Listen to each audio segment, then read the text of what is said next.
तो आज हम बात करने वाले हैं हजारी प्रसाद द्विवेदी के एक बहुत ही मशहूर निबंध अशोक के फूल के बारे में, और हम इसकी गहराइयों में उतरेंगे। देखिए, ये सिर्फ एक फूल की कहानी नहीं है। असल में ये हमारी संस्कृति, समय के साथ चीजें कैसे बदलती हैं, और ये जो जीवन का प्रवाह है ना, उस पर एक बहुत ही गहरा चिंतन है। तो चलिए इस साहित्यिक सफर की शुरुआत करते हैं। द्विवेदी जी निबंध की शुरुआत ही एक अजीब सी, एक विरोधाभासी बात से करते हैं।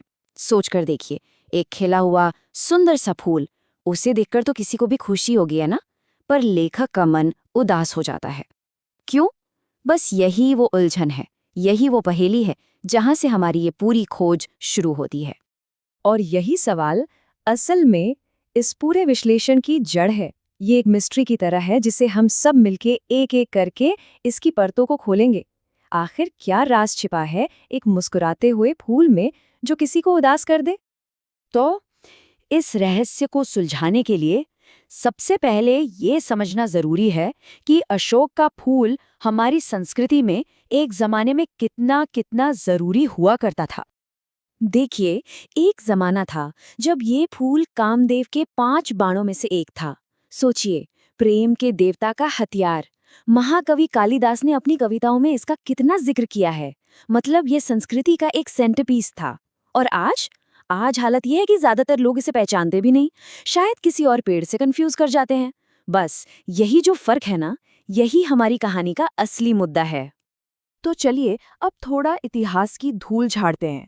पता लगाते हैं कि ये फूल आखिर आया कहाँ से, इसकी जड़ें कहाँ हैं। और यहीं पर कहानी में एक बहुत दिलचस्प मोड़ आता है। ये जो अशोक का फूल है ना, ये असल में आर्य संस्कृति का हिस्सा था ही नहीं। ये आया था यक्ष और गंधर्व जैसी दूसरी प्राचीन जातियों से। मतलब उन कम्युनिटीज से जिन्होंने इसे पूजा, इसे सम्मान दिया, और बाद में ये हमारी संस्कृति में शामिल हो गया। ये बात इस रहस्य को और भी गहरा बना देती है। रविंद्रनाथ टैगोर ने भारत के लिए एक बहुत खूबसूरत शब्द इस्तेमाल किया था, महामानव समुद्र। मतलब इंसानों का एक महासागर। और ये सच भी है। यहाँ कौन नहीं आया? आर्य, यक्ष, गंधर्व, शक, हूण, नाग, न जाने कितनी जातियां, कितनी संस्कृतियां यहाँ आईं, और सबकी सब एक दूसरे में ऐसे घुल मिल गईं जैसे नदियां जाकर समंदर में मिल जाती हैं। तो हमारी जो संस्कृति है वो किसी एक नदी का पानी नहीं, बल्कि इस पूरे महासागर का संगम है। तो अब हम आते हैं उस सबसे बड़े सवाल पर, उस राज पर जिसने ये सारी बातचीत शुरू की थी। सवाल ये कि अशोक के फूल को आखिर भुलाया क्यों गया? और इसका जवाब द्विवेदी जी एक बहुत ही सीधी और सपाट लाइन में देते हैं। दुनिया बड़ी भुलक्कड़ है। बस यही है वो आहा मोमेंट। दुनिया सिर्फ उसी चीज को याद रखती है जो उसके काम की हो। जो काम का नहीं, उसे भुला दिया जाता है। थोड़ी कड़वी, लेकिन शायद यही सच्चाई है, नहीं? मतलब संस्कृति कोई म्यूजियम नहीं है जहाँ पुरानी चीजों को बस सजा कर रख दिया जाता है।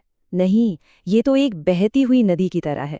जो चीजें इसके काम की हैं उन्हें साथ लेकर चलती है, और जो बेकार हो गईं उन्हें किनारे पर फेंक कर आगे बढ़ जाती है। ये इमोशन से नहीं, उपयोगिता से चलती है। तो ये पूरा प्रोसेस काम कैसे करता है? इसके 3 आसान स्टेप्स हैं।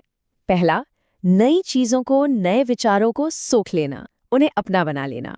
दूसरा, जो चीजें अब पुरानी हो चुकी हैं, जिनका कोई काम नहीं रहा, उन्हें बिना किसी इमोशन के पीछे छोड़ देना। और तीसरा, बस आगे बढ़ते जाना, जिंदगी की धारा के साथ लगातार आगे बढ़ना। और अशोक के फूल के साथ बिल्कुल यही हुआ। वो एक सामंती सभ्यता का प्रतीक था, राजा महाराजाओं की दुनिया का, उनके ऐशो आराम का। तो जब वो दुनिया ही नहीं रही, जब वो समाज ही खत्म हो गया, तो उसका प्रतीक यानी अशोक का फूल, वो भी समय की धारा में पीछे छूट गया। तो ये तो हुई फूल की बात, पर द्विवेदी जी यहाँ सिर्फ एक फूल की कहानी नहीं बता रहे। वो इसके जरिए जीवन के एक बहुत गहरे फलसफे की बात कर रहे हैं। चलिए अब उसे समझते हैं।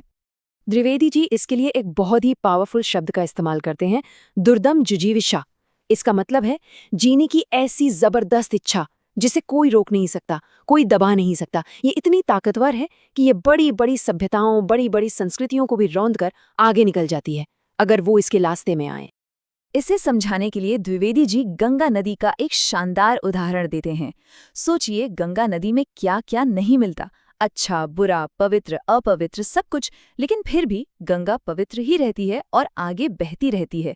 ठीक उसी तरह ये जो जीवन की धारा है, ये भी सब कुछ अपने अंदर समा लेती है, सब कुछ पचा जाती है और फिर भी शुद्ध रहकर आगे बढ़ती रहती है।